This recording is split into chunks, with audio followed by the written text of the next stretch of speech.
Hello students, मैं शाइना परमार आज आपके लिए लेके आई हूँ नया टॉपिक जो कि है वैदिक एज में से। जैसे कि हम पहले पढ़ रहे थे सोशल लाइफ, और उसमें मैंने आपको बताया कि कोई भी किसी भी सभ्यता की बात करनी है तो हमने उसकी सोशल, इकोनॉमिक, पॉलिटिकल लाइफ हर किसी को पढ़ना है।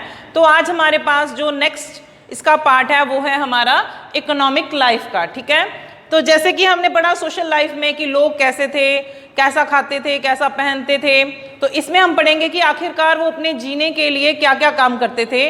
उनका जो सिस्टम था सारा व्यापार का, या घर में कैसे सारा अनाज आना है और कहाँ से सामान आना है, और उसको सारे हम इसमें इकोनॉमिक लाइफ में पढ़ेंगे। तो सबसे पहले हमारे पास आ रहा है, मैंने आपको पहले भी बताया कि हमने सारा कुछ कैसे पढ़ना है, कंपैरिजन में पढ़ना है। तो जब हम कंपैरिजन में पढ़ते हैं तो हमारे लिए पढ़ना आसान हो जाता है, क्योंकि हमें पता चल जाता है कि अगर हम एक ही एज के दो पोर्शंस पढ़ रहे हैं, दो पार्ट पढ़ रहे हैं, जैसे मैंने आपको बताया था ऋग्वैदिक एंड लेटर वैदिक, कि ये हमारा अर्ली वैदिक एज है, ये लेटर वैदिक एज है, यानी ये ऋग्वैदिक युग है और उत्तर वैदिक युग है। इसको हमने दो पोर्शन में इसलिए पढ़ना है ताकि कंपैरिजन हो सके कि ये लोग वैदिक एज के और ये लोग वैदिक एज के, इनमें क्या चेंजेस आई।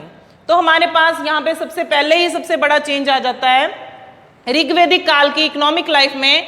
हमारे पास पहला पॉइंट है पशुपालन, डोमेस्टिकेशन ऑफ द एनिमल्स। तो पशुपालन इनका जो मेन काम है, बिजनेस है, जिसे हम उनका काम धंधा कहते हैं। हालांकि आज के समय में हम देखते हैं कि हमारे पास बहुत अलग अलग काम है, लेकिन पुराने समय में ज्यादातर लोगों का काम क्या होता था, खेती बाड़ी होता था। लेकिन आर्यंस में, ऋग्वैदिक आर्यन में सबसे पहले क्या आ रहा है, पशुपालन। तो ये सबसे बड़ा एक डिफरेंट कंसेप्ट है। क्यों? क्योंकि ये घूमने फिरने वाले लोग थे, एक जगह पे नहीं रहते थे। खेती बाड़ी करते होंगे तो, लेकिन वो इस हिसाब से करते होंगे कि उनका अपना पालन पोषण हो सके, उनका पेट भर सके, लोगों के लिए नहीं करते होंगे। तो इसलिए इनका पहला काम क्या है, पशुपालन। एनिमल्स को अपने घर पे रखते थे, और उनके घर में सबसे इंपॉर्टेंट क्या चीज है पशुपालन में, वो है काउ, उनकी गाय। ठीक है, जो उनका मेन एक पशु है जिसकी वो पूजा करते हैं, और सबसे इंपॉर्टेंट उनका जानवर माना गया है। तो उसे वो जानवर के हिसाब से रखते ही नहीं है। वो ये सोचते हैं कि जिस घर में सबसे ज्यादा ये गाय होगी वो सबसे अमीर माना जाएगा। बिजनेस में इसका प्रयोग किया जाता है लेने देने के लिए। और इवन अगर कोई व्यक्ति इनके इस पशु को, जो गाय है, हर्ट करता है, कोई उसको मार देता है, चुरा लेता है, तो उस व्यक्ति को उसकी सजा भी ज्यादा दी जाती है, क्योंकि सबसे इंपॉर्टेंट उनका एनिमल है काउ। इसको दान में देना भी बहुत अच्छा माना जाता है इस समय में, और इसको घर में रखना भी बहुत अच्छा माना जाता है। अब हमें इस कंसेप्ट को क्लियर होना चाहिए कि आखिरकार इसकी इतनी वैल्यू क्यों है।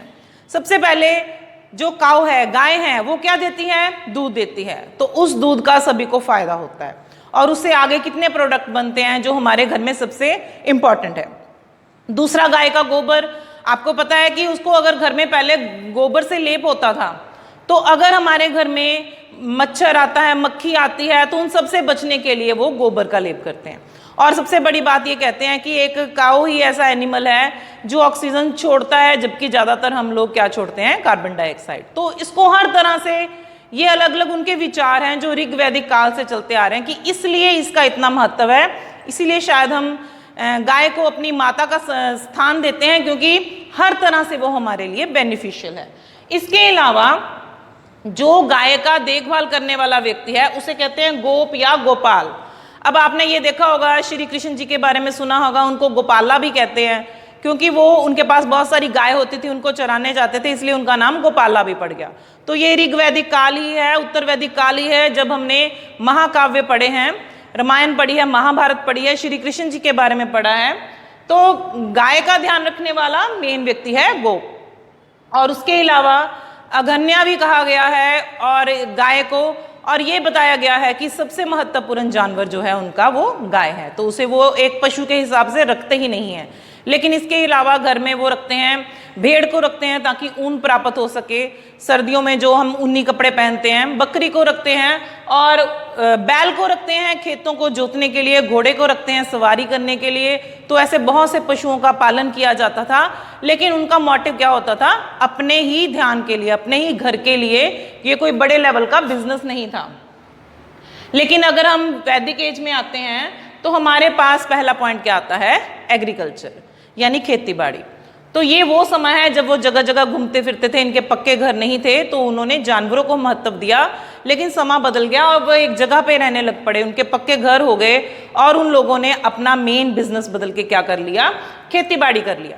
तो खेती बाड़ी में उन्होंने जौ, कनक, चावल, ऐसा बहुत कुछ उन्होंने फसलों को बीजना शुरू कर दिया।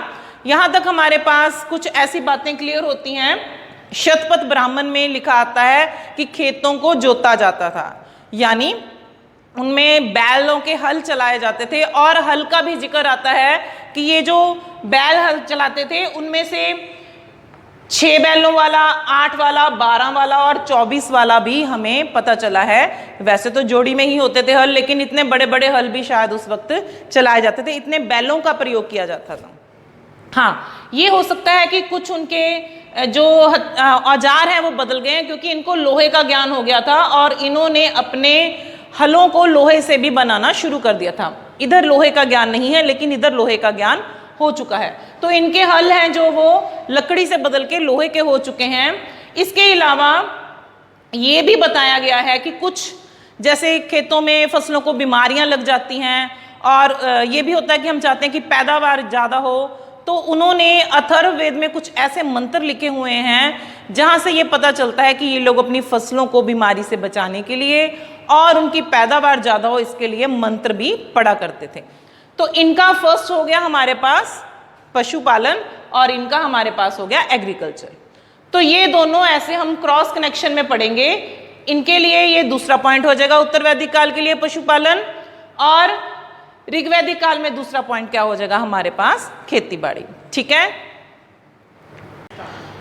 तो इसका मतलब है कि दोनों में ये सबसे बड़ा चेंज है कि इनका मेन जो इनका काम है वो है पशुपालन और इनका क्या है, एग्रीकल्चर।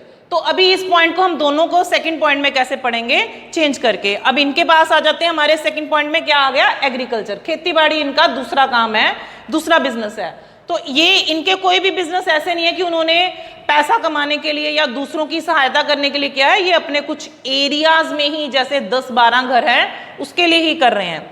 तो इनका सेकंड काम है खेती बाड़ी। ठीक है, तो ये जो खेती बाड़ी है दो तरह की इन्होंने अपनी जमीन को बांटा हुआ है, एक है उर्वरा, दूसरी है खिल्या।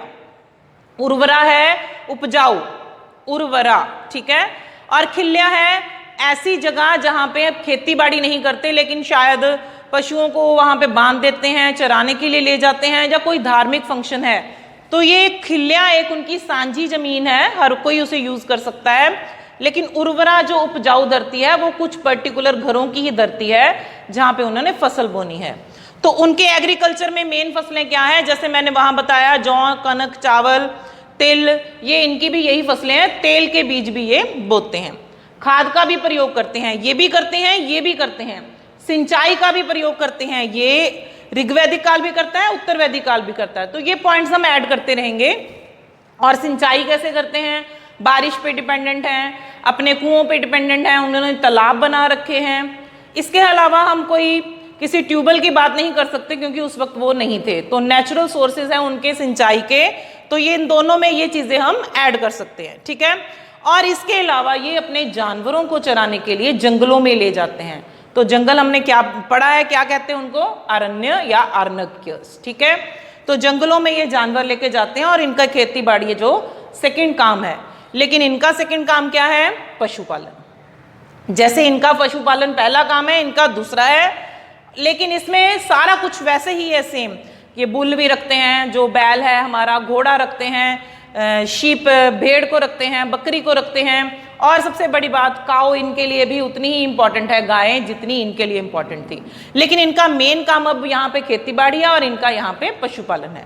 तो ये दो पॉइंट्स आपस में ऑलमोस्ट मिलते जुलते हैं, सिर्फ इतना फर्क है कि ये लोग जो हल का प्रयोग करते हैं वो शायद लकड़ का है और ये जो हल का प्रयोग करते हैं वो लोहे में कन्वर्ट होना शुरू हो गया और आगे बढ़ते बढ़ते वो अच्छा हल बन गया। स्टार्टिंग में इन्होंने ऐसी ही चीज़ों का प्रयोग किया। तो ये दो पॉइंट्स में कुछ भी ऐसा क्लियर करने वाला नहीं है। तीसरा आता है ट्रेड, व्यापार। ये बड़ा इंपॉर्टेंट पॉइंट है और इसमें कुछ चेंजेस भी हैं। तो ये ट्रेड यानी व्यापार, जो ऋग्वैदिक काल है इनका ट्रेड है ना, जो ये आपस में ही थल यानी भूमि के रास्ते से ही करते थे, ना वायु है ना पानी है।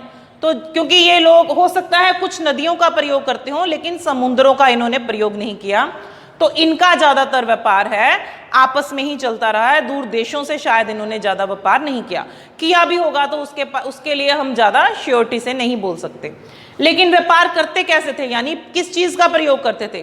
तो जो सारी चीजें हैं उनकी अपना भोजन है या कपड़ा है, वो सारा वो व्यापार में यूज करते थे। और सबसे इंपॉर्टेंट चीज क्या है, व्यापार करने के लिए वो बेचने के लिए और खरीदने के लिए किसका प्रयोग करते थे? तो ज्यादातर इनका जो बार्टर सिस्टम था, यानी आदान प्रदान प्रणाली। मैंने आपको हड़प्पा की सभ्यता में भी बताया कि लोग एक चीज देते थे और दूसरी ले लेते थे, तो इनका बार्टर सिस्टम ही चलता था। लेकिन साथ साथ ये अगर कोई महंगी चीज खरीदनी है तो अपनी गाय को बेच देते थे, तो गाय जो उसकी वैल्यू बहुत ज्यादा थी। लेकिन एक चीज का और जिक्र आता है, वो है एक सिक्का निष्क। मैंने तीनों लैंग्वेज में लिख रखा है, देख सकते हैं। निष्क क्या है, इसके बारे में एक डाउट है। कई लोग तो ये कहते हैं कि ये कोई सोने का गहना है जो गले में पहनते थे, लेकिन कई जगह पे ये बात आई है कि ये शायद एक सोने का सिक्का है, और कई जगह पे शायद राजे महाराजाओं ने या उस वक्त के जो मेन लोग हैं उन्होंने व्यापार करने के लिए इसे प्रयोग में किया हो। तो इनका मेन व्यापार निष्क के ऊपर डिपेंडेंट था। इनके व्यापार में कॉइन्स हैं वो आ चुके थे, ये क्लैरिटी हो चुकी है। यहाँ पे हमारे पास डाउट है। तो ये व्यापार के लिए दो सिक्कों का प्रयोग करते थे, शतमार एंड कृष्णाल। तो दोनों सिक्कों को मैंने तीनों लैंग्वेजेस में लिख रखा है, आप देख सकते हो। और व्यापार इनका है जो जल और थल दोनों मार्गों से शुरू हो चुका था, और दूर देशों से शुरू हो चुका था, और बहुत सारी चीजों का व्यापार शुरू हो चुका था। तो बदलाव आ चुका है समय में, अब ये अपने आप में सीमित नहीं है उत्तर वैदिक काल में। तो ये बड़े सिंपल पॉइंट है। उसके बाद हम आगे चलते हैं ऋग वैदिक एंड लेटर वैदिक के सेम कंटिन्यूटी में। अदर ऑक्यूपेशंस, और क्या काम करते थे? तो जितना सामान घर में प्रयोग होता है वो सारे अदर ऑक्यूपेशंस है। लाइक अगर हमें कपड़ा चाहिए तो जुलाहा, बढ़ई, कारपेंटर जिसे हम कहते हैं, तरखान, या कोई कपड़ा रंगने वाला, या शिकारी, या इसके अलावा लोहार है, लोहे का काम करने वाला, कोई धातु बनाने वाला। तो ये सारा कुछ इसमें ऐड होता है, किसमें? अदर ऑक्यूपेशंस में। ऐसा ही अदर ऑक्यूपेशंस इनके पास है। ये सारा कुछ जितना भी है काम है वो इसलिए किया जाता था क्योंकि ये छोटे छोटे काम धंधे हैं, क्योंकि हर घर में फर्नीचर भी चाहिए, हर घर में बर्तन भी चाहिए। तो ये सारा कुछ अदर काम है जो हमारे ऑक्यूपेशंस हैं। इनके साथ लोगों को अपने घर में जो कनक लगाते हैं तो वो कनक लेके जाते थे और बदले में कुछ बर्तन ले आते थे। तो ऐसे बार्टर सिस्टम में वो अपना काम करते थे। तो इनका मेन काम क्या है इस समय का? इसके अलावा खेती बाड़ी और पशुपालन के अलावा क्या हो सकता है मेन काम? कपड़ा बुनने का, ठीक है। अदरवाइज शिकारी या लोहार, ये छोटे छोटे का लोहार का काम इंपॉर्टेंट हो सकता है, लोहे की चीज़ों बनाने का, और कुछ औजार, कुछ हथियार बनाने का। एज इट इज सेम हमारे पास लेटर वैदिक में भी ऐसे ही बहुत सारे अदर ऑक्यूपेशंस हैं। सारथी है, रथकार है, वैद है, ग्वाला है, किसान है। तो वैद इधर भी है, वैद इधर भी है, लेकिन सारथी और रथकार उत्तर वैदिक काल में है, क्योंकि इधर हमें सारथी का, रथकार का इतना वर्णन नहीं मिलता। लेकिन ये समय बदल चुका है, राजे लोग आ चुके हैं, वो रथ पे घूमते हैं तो उन्होंने सारथी रखे हैं। तो सारथी एक बिजनेस बन गया है कि किसको ये जॉब मिलती है। ऐसे ही जो रथकार है, जो रथ बनाएगा, वो भी एक बिजनेस बन गया, क्योंकि अभी उन्होंने रथों पे घूमना है। तो ये थोड़े से बिजनेस हम इनमें ऐड कर सकते हैं। लेकिन इन दोनों में हमने एक चीज क्या याद रखनी है, मेन बर्तन। तो जो बर्तन बनाते थे ऋग वैदिक एज में, जो बर्तन थे वो ज्यादातर लाल मिट्टी के बने हुए हैं, ठीक है।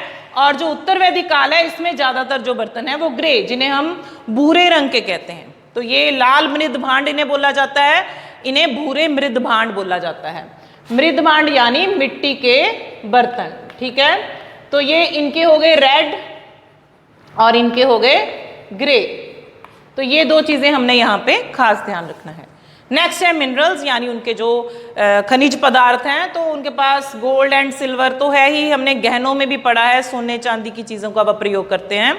लेकिन इन्होंने साथ में सीसा, तांबा और लोहे का प्रयोग करना भी शुरू कर दिया। गोल्ड एंड सिल्वर तो है ही, लेकिन साथ में उनके पास सीसा है, तांबा है, लोहा है। उत्तर वैदिक काल में यहाँ पे लोहे का प्रयोग हमें नहीं दिखाई देता। फिर आगे उनके ट्रेड गिल्ड्स। अब ये गिल्ड्स क्या है, ये हम इसके बारे में ध्यान से पढ़ेंगे। जैसे कि हम देखते हैं कि कोई भी बिजनेस चलाना होता है तो उसकी एक संस्था बन जाती है। तो जो एक संस्था बन गई, उसने अपना एक नाम रख लिया और उसके बाद उसका एक डायरेक्टर बन गया और उसने आगे अपने लोग रख लिए, सबको गाइड किया, आपने आगे से ऐसे ही करना है, इस चीज़ को इतना ही बेचना है, इसमें यही डिज़ाइन पर का यूज़ करना है। एग्जाम्पल ले सकते हैं, जैसे कपड़ों का व्यापार हो रहा है या शूज़ हैं, एडिडास है, तो उन्होंने एक अपना लोगो बना रखा है और उसका प्राइस फिक्स कर रखा है और उसे कोई और दूसरा यूज़ नहीं कर सकता। आजकल तो हर चीज़ में यही चलता है, जैसे गाड़ियाँ हैं, कपड़े हैं, शूज़ हैं, मेकअप का सामान है। तो उस वक्त कुछ चीज़ें जो ऐसी थी जिनको वो लोग खुद ही बेचना चाहते थे, तो इसलिए उन्होंने क्या बना लिए, गिल्ड बना लिए, संघ बना लिए। उसे क्या कहते थे, गिल्ड कहते थे। तो जो उसका मुखिया होता था वही डिसाइड करता था कि क्या चीज़ बननी है, कितनी बननी है, कहाँ बेचनी है, कैसे बेचनी है। तो ये दो गिल्ड हमारे पास नाम आते हैं उस वक्त के, गुण और वरात। गुण वरात गिल्ड के नाम हैं। ऐसे ही गिल्ड सिस्टम जो है शायद उत्तर वैदिक काल में भी चलते रहे, शायद नहीं पक्का ही चलते रहे। ये गिल्ड सिस्टम बहुत लंबे समय तक चला। तो इसकी शुरुआत हमारे पास कब होती है, ऋग्वैदिक काल में। तो गिल्ड में जो एक बार आ गया वो उस मालिक की मर्जी से बिना उस गिल्ड को नहीं छोड़ सकता था। तो समझो कि ये क्या है, एक संस्था है, तो गिल्ड को नहीं छोड़ा जा सकता, ना ही वहां पे काम करने वाला व्यक्ति अपने कुछ नए आइडियाज दे सकता है जब तक उसका मालिक नहीं मानता, ना ही वो अपनी मर्जी से कोई सामान कहीं बाहर जाके बेच सकता है। तो ये है गिल्ड सिस्टम। उसके बाद आ गया लास्ट पॉइंट उनका, करेंसी यानी मुद्रा।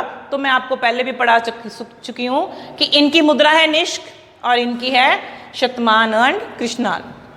तो यही इनकी मुद्रा है, करेंसी है। ये शायद निष्क के साथ ही अपना करेंसी को यूज करते थे, लेकिन इनकी मेन करेंसी, इनकी मुद्रा क्या थी, या तो गाय थी उनकी मुद्रा, या फिर वो बार्टर सिस्टम में आदान प्रदान में काम करते थे। लेकिन अगर उन्होंने किसी सिक्के का प्रयोग किया होगा तो शायद वो निष्क होगा। लेकिन इस समय में हमारे पास 2 सोने के सिक्के हैं, कृष्णाल एंड शतमान।